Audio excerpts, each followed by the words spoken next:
एक बात बताओ डूंगरपुर वालों, तुम किसकी प्रवृत्ति वाले हो? बोलिए। मरते दम तक भी चूड़ा छूटता है, अंत समय तक भी गृहस्थी छूटती है, मेरा मेरा छूटता है, पैसा छूटता है, रिश्ते छूटते हैं। क्या छूटता है तुम्हारा? यम के डंडे पड़ते हैं फिर भी छूटता कुछ नहीं है। जो ऊपर स्टेज पर बैठे हैं ना, ये हिरण की प्रवृत्ति वाले लोग हैं। थोड़ी सी आहट मिली, बैराग लिया और घर छोड़कर चले आए, मोक्ष मार्ग में लग गए। हिरण की प्रवृत्ति। वो जो तुम्हारा, मैं कुछ नहीं कह सकता हूं। एक वो होता है ना, देखा तुमने, एक कबूतर गंदे दड़बे में रहता है, ज्वार बाजरा खाता है, निकृष्ट भोजन मिलता है उसे, उसका मालिक उसे पकड़ता है, नहलाता भी नहीं है, धुलाता भी नहीं है। एक होता है तोता जो पिंजड़े में रहा करता है, मालिक रोज नहलाता है, धुलाता है, काजू बादाम दाख खिलाता है, दूध रोटी खिलाता है, दूध चावल खिलाता है, तोते की बड़ी सेवा करता है मालिक। लेकिन मालूम है, सोने के पिंजड़े में भी तोते को रख दिया जाए, खिड़की खुली और तोता उड़ा। ध्यान रखना। और एक कबूतर जिसका मालिक निकृष्ट दाना खिलाता है, पकड़ता है कबूतर को, आकाश में उड़ाता है। उड़ाने के बाद कबूतर क्या करता है? बोलो। लौट करके फिर उसी दौड़वे में शाम तक वापिस आ जाता है। कैसी प्रवृत्ति है तुम्हारी, तोते की या कबूतर की? बोलो। तोते की जो तरह है कभी तर ही जाएंगे, और कबूतर की जो तरह है कभी तर ना पाएंगे। ध्यान रखना। लौट लौट कर उसी दड़बे में वापस जाते हो। मन खराब कर दिया पत्नी ने, चले गए, शाम को फिर वहीं लौट करके वापस चला जाते हो। पर मन खराब कर दिया पति ने, थोड़ा सा चली गई, ज्यादा से ज्यादा पीहर चली जाएगी, शाम को लौट करके फिर उसी दड़बे में वापस आएगी। जय वर्मा ने कहा नहीं, परमपिता का प्यार चाहिए। नाम लिया जिसने प्रभु का, किसी और का नाम लिया ना लिया। चला जय वर्मा, दीक्षा ले ली। क्या देखता है? तपस्या करते करते आकाश में एक विद्याधर का विमान जा रहा है। दृष्टि उठी, मुनिराज तपस्या कर रहे हैं, दृष्टि उठी और फिर याद आया,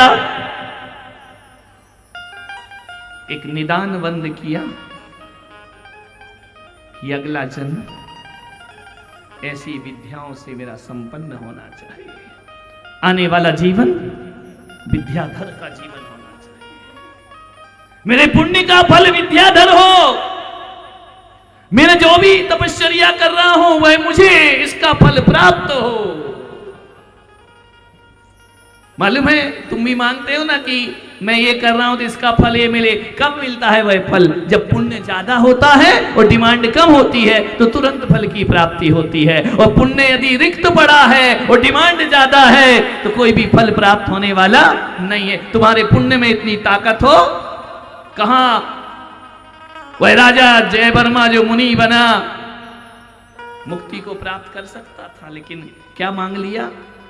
मेरे पिता का प्रेम नहीं मिला, मुझे राज सिंहासन नहीं मिला ना, अगला जन्म मेरा विद्याधर का होना चाहिए। ये वही विद्याधर है जो राजा महाबल बन करके जन्म लिया करता है। महाबल ने मृत्यु को प्राप्त कर, संन्यास मरण को प्राप्त कर, ललितांग देव की पर्याय को प्राप्त हुआ। स्वयं प्रभा उसकी देवी थी। विशेष अनुराग, विशेष भोग विलास में लीन। मालूम है, एक दुनिया में एक स्थान ऐसा है जहां दुख ही दुख होते हैं। कौन सा स्थान है वो? बोलो। जहां दुख ही दुख होते, सुख तो होता ही नहीं है। दुखी दुख होते हैं वहां पर। कौन सा स्थान है? कौन बहू बोली ससुराल? मैं यहां की बहुओं की बात नहीं कर रहा हूं। कौन बोला ऋषभ देव वालों की बात कर रहे हैं? दुखी दुख होता है, दुखी दुख सुख है ही नहीं, ऐसे स्थान को नरक बोला जाता है। एक स्थान ऐसा जहां भोगी भोग है, भोगी भोग है, इंद्रिय सुखी सुख है, उसको स्वर्ग बोला जाता है। एक स्थान ऐसा है जहां बद बंधन आदि दुख होते हैं, वह त्रियंच गति हुआ करती है। और जहां सुख भी रहता है, जहां दुख भी रहता है, उसे मनुष्य गति बोला जाता है। तुम कौन सी गति में हो? बोलो। मनुष्य गति में हो।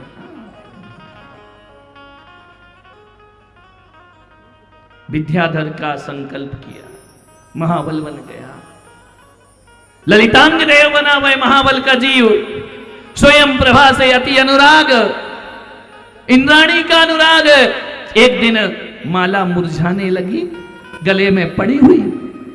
ललितांग देव ने सोचा कि अब जीवन के समाप्त होने का समय आ चुका है। देखो यात्रा ऋषभ देव की शुरू हो रही है। कहां से चल रही है?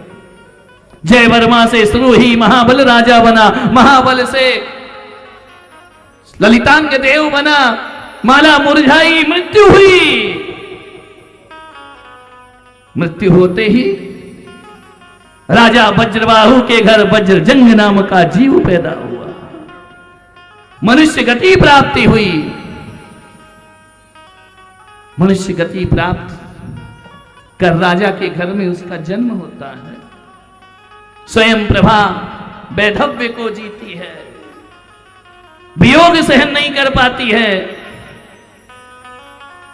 वह भी वहां से कुछ समय बाद मृत्यु को प्राप्त होकर इसी विदेह में राजा वज्रदंत्र के यहां श्रीमती नाम की पुत्री बनकर के जन्म लेती है। कभी आदि पुराण को ध्यान से पढ़ने का प्रयास करो। एक दिन देख रही थी आकाश में एक विमान निकलता है, श्रीमती को जाति स्मरण हो जाता है, मेरा देव कहां है? जो मेरे पिछले जन्म में मेरा देव था, वही ललितांग देव कहां है? भाव विमल हो गई, मूर्छित हो गई।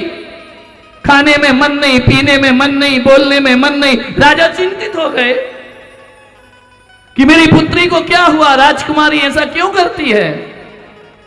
लेकिन एक मर्यादा है, एक शर्म है, बता नहीं सकती कि मैं ऐसी क्यों हो रही हूं। प्रेम पिपास में वैभाव विभल विरह की अग्नि में जल रही है। मेरा ललितांग देव कहां है? ढूंढ रही है जन्म जन्म का बंधन, मोह के बंधन, आसक्ति के बंधन, प्रेम के बंधन, अनुराग के बंधन। मेरा ललितांग देव कहां पर होगा? बोले कैसे? पिता को बोल नहीं सकती है, कुलीन घर की पुत्री थी, माता को बोल नहीं सकती है। पिता ने एक पंडिता धाय लगाई कि तुम राजकुमारी का ध्यान रखो। पंडिता धाय ने कहा कि राजकुमारी मेरी पुत्री, तू पिता को नहीं बता सकती, माता को नहीं बता सकती, मैं तेरी माता के समान हूं, मुझे बता तेरी पीड़ा क्या है, तेरा दर्द क्या है? कुछ नहीं बोली, मूर्छित हो गई। ये मोह के बंधन बड़े अजीब बंधन है। देखो तो कैसा मोही जीव कहां मोक्ष की यात्रा करता है। जो धम में सूरा सो कम में सूरा, जो धर्म में सूर है वह कर्म में भी सूर हुआ करता है। पूछा, पुत्री बता मुझे। उसने कहा, धाय मां, मेरा मन खाने पीने में नहीं है, मेरा मन इस दुनिया को देखने का नहीं है। क्या हुआ पुत्री तुझे? किसी ने कुछ कहा, पिता से परेशान, माता से। कोई कष्ट नहीं है मुझे। कुछ और चाहती है क्या? नहीं चाहती हूं। तो बेटी तुझे कष्ट क्या है? तेरा चेहरा मुरझा क्यों गया, तेरे कांतिहीन क्यों हो गई, तू तो चहकने वाली राजकुमारी थी, शांत क्यों हो गई। उसने कहा कि धाय मां, मैं तुमसे ही बता सकती हूं, मुझे जाति स्मरण हुआ। धाय मां, मेरा ललितांग देव कहां पैदा हुआ, मैं उसके विरह में मरी हूं, मैं उसके प्रेम में भाव विभल रही स्वर्ग में, मैं उसे खोना नहीं चाहती थी, लेकिन देव की स्थिति ऐसी है, मृत्यु हो गई, मैं बिछुड़ गई। पुत्री चिंता मत कर, मैं हूं। एक बात तो बता पुत्री, कैसा था वह देव? पहले कैमरे तो चलते नहीं थे, फोटो तो चलती नहीं थी, मन में बसा है देव रूप उसका, बताए कैसे? धाय मां ने कहा कि मैं एक चित्रकार को बुलाती हूं, तू बता उसके नयन कैसे, नक्श कैसा, चेहरा कैसा। लेकिन धाय मां, मैं तो इस जन्म में जानती नहीं वो कहां है, तू पिछला जन्म ही बता। और एक एक अंग का वर्णन करते हुए स्वयं प्रभा जो श्रीमती बनी, मालूम है कौन श्रीमती है? यही जाकर एक दिन राजा श्रेयांश बन करके खड़ी होगी, भगवान ऋषभदेव को आहार प्रदान करेगी, मनुष्य पर्याय में पुरुष पर्याय को प्राप्त करेगी। भटकी हुई वह आत्मा, भटका हुआ वह देवत्व तो जागृत होगा एक दिन। चित्र बनाया, जिनालय में जाके रख दिया।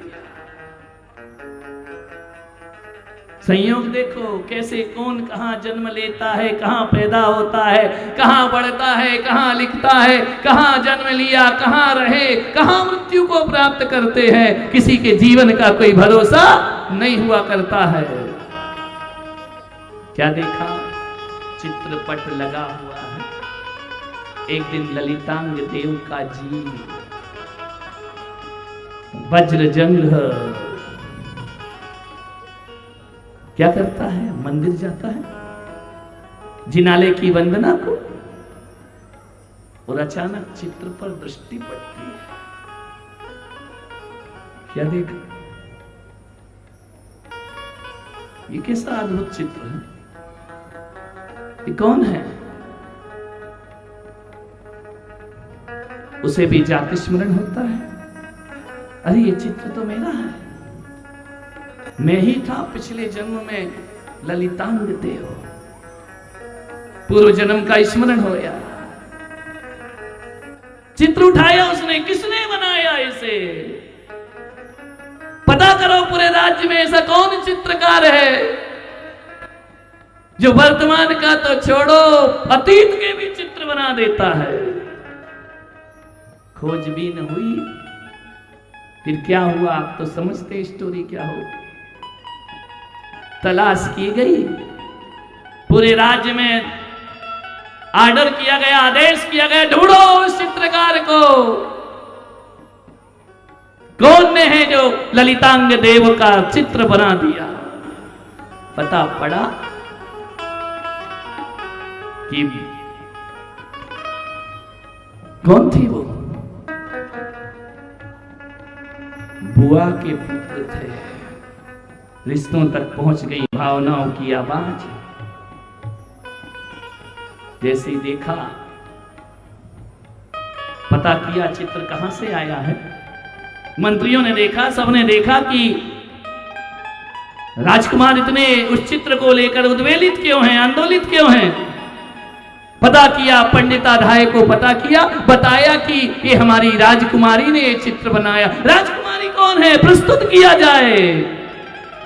जैसे ही देखा राजकुमारी को, पिछले जन्म याद आ जाते हैं, और जो बिछड़ा हुआ विरह का जीवन था। राजकुमार के पिता ने कहा, विवाह का प्रस्ताव रखते हैं हम। स्वीकार किया गया विवाह है। एक रात धूप सुगंध जलाई गई उनके शयनागार में, धूप जलाई गई, व्यवस्था की गई, सुगंध फैलाई गई। इनके भोग में कोई अंतराय नहीं आना चाहिए, लेकिन वो जो काम करने वाले सेवक थे ना, झरोखा खोलना भूल गए। झरोखा बंद है, दरवाजे बंद हो गए। धूम्र की घुटन से दोनों की मृत्यु हो जाए। रात भर धुआं की घुटन में दोनों पति पत्नी मृत्यु को प्राप्त हो जाते हैं। दान किया था, पुण्य किया था, मुनियों को दान दिया था, मृत्यु को प्राप्त करके दान के पुण्य भाग्य से दोनों नरक नहीं जाते हैं, भोग भूमि में उनका जन्म हुआ करता। दान देने से भोग भूमि सुर शिव सुख होई, उत्तम त्याग करे जो होई। एक बात याद रखना, जो धन अर्जित किया है ना, नरक की वेदनाओं से बचना है, त्रिंच गति से बचना है। श्रावक का दो ही धर्म है, दान करना और पूजा करना। जिनेंद्र भगवान की पूजा करो और मुनियों को दान प्रदान करिए। ध्यान, चतुर्विध संघ को दान दीजिए। एक दाना जो मुख में जाता है ना गेहूं का, क्या बनता है मुख में जाकर? विष्ठा बनता है, गंदगी बनता है। एक दाना जो खेतों पर फेंक दिया जाता है, फसल बन जाता है।